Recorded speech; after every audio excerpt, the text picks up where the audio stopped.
नमस्कार दोस्तों, मैं हूं प्रिया और आप सभी का एक बार फिर से स्वागत करती हूं आपके अपने चैनल भक्ति मंत्र में। दोस्तों, आज मैं आपको एक पौराणिक कथा बताने वाली हूं जो पद्म पुराण के प्रथम भाग में दिया गया है। दोस्तों, आज हम जानेंगे कि किस तरह से एक जुआरी का भगवान भोलेनाथ ने बेड़ा पार कर दिया, उसके जीवन को बदल दिया, उसके भाग्य को संवार दिया। चलिए एक कहानी के माध्यम से समझते हैं। एक बार एक जुआरी था, दुर्गुणों से भरा हुआ था। मांस, मदिरा, शराब आदि का सेवन करता था और साथ ही वो वेश्याओं के साथ भी रहता था। जुआरी रोज जुआ खेलता, उसका पूजा पाठ में बिल्कुल मन नहीं था। वो भगवान की तरफ तो उसका ध्यान कभी जाता ही नहीं था। एक दिन जुआरी बहुत सारा पैसा जुए में जीत गया और जुए में जीते हुए पैसे से उसने इत्र खरीदा और अपनी वेश्या के लिए गजरे और फूल खरीदे और वो लेकर भागता हुआ अपनी प्रेमिका से मिलने के लिए जा रहा था। जब वो वेश्या के घर जा रहा था, उसी मार्ग में जब वह भागते हुए जा रहा था तो उसके पैरों से पत्थर लग गए और वो लड़खड़ा कर जमीन पर गिर गया। जब वो जमीन पर गिरा तब उसे ऐसा महसूस हुआ कि शायद वह उसका अंतिम क्षण है। फिर वह सोचने लगा कि शायद अब मैं दोबारा कभी न उठूं। ये जो पुष्प लिया है मैंने, गजरा लिया है और इत्र लिया है, ये तो वैश्या के पास पहुंच नहीं पाएगा। अब मैं इसका क्या करूं? अब ये मेरा अंतिम क्षण है। फिर उसने सोचा कि कहते हैं कि भगवान को पुष्प और फल अर्पित करना चाहिए। तो उसने अपने मन में ये विचार किया कि ये गिरे हुए पुष्प और इत्र अब मेरे किसी काम के नहीं है, मैं इसको वैश्या को नहीं दे पाऊंगा, तो ये मैं शिव को अर्पण कर रहा हूँ।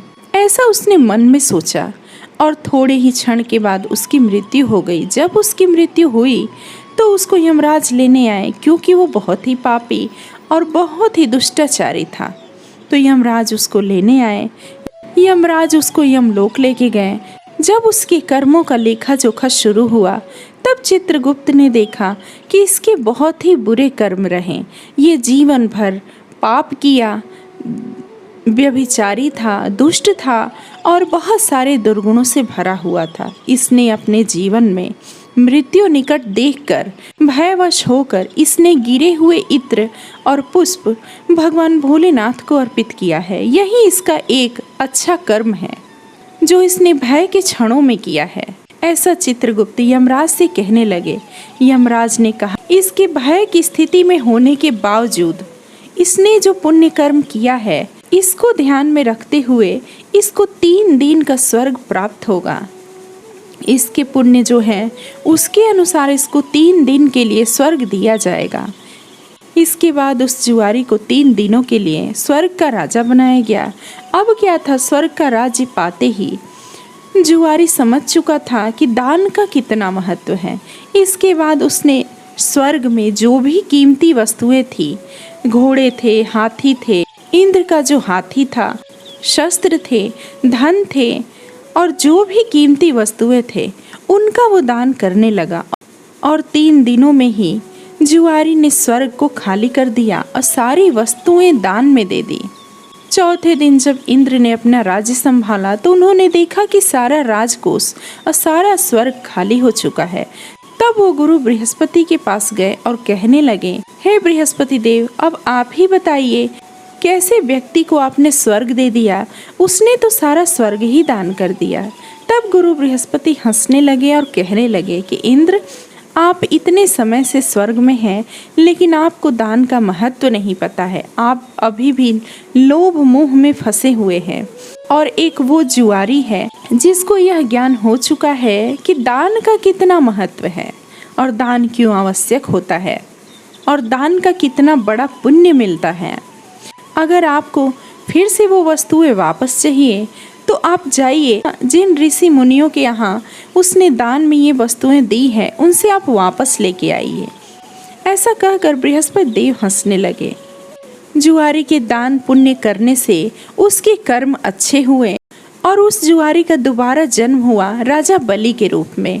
राजा बलि की कहानी तो आप सभी को पता ही है। राजा बलि कितने महान दानी थे और उनकी दान की परीक्षा लेने के लिए भगवान को वामन अवतार लेना पड़ा था।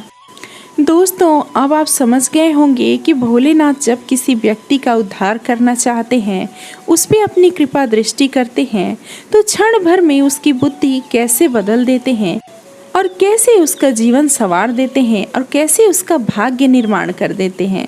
दोस्तों, जब उस जुआरी का एक क्षण में भय मुक्त होने के बाद दान करने का इतना बड़ा पुण्य हो सकता है और भगवान शिव उसका भाग्य बदल सकते हैं, तो अगर हम भक्त प्रतिदिन भगवान शिव के मंदिर जा रहे हैं, एक लोटा जल समर्पित कर रहे हैं, उनका ध्यान कर रहे हैं और उनके नामों का सुमिरन कर रहे हैं, तो भगवान शिव हमारा उद्धार क्यों नहीं करेंगे। दोस्तों, भगवान शिव की आराधना कीजिए, उपासना कीजिए और मन में ये दृढ़ निश्चय अवश्य रखिए, भगवान शिव जब बनाने पे आते हैं तो क्षण भर में व्यक्ति के जीवन को संवार देते हैं, उसके भाग्य का निर्माण कर देते हैं। जो हमारे भाग्य में होता है वही हमें मिलता है, लेकिन भोलेनाथ की पूजा करने वाले, आराधना करने वाले भक्तों का भोलेनाथ जो भाग्य में नहीं भी होता है उसको भी देते हैं। तो प्रेम से बोलिए हर हर महादेव।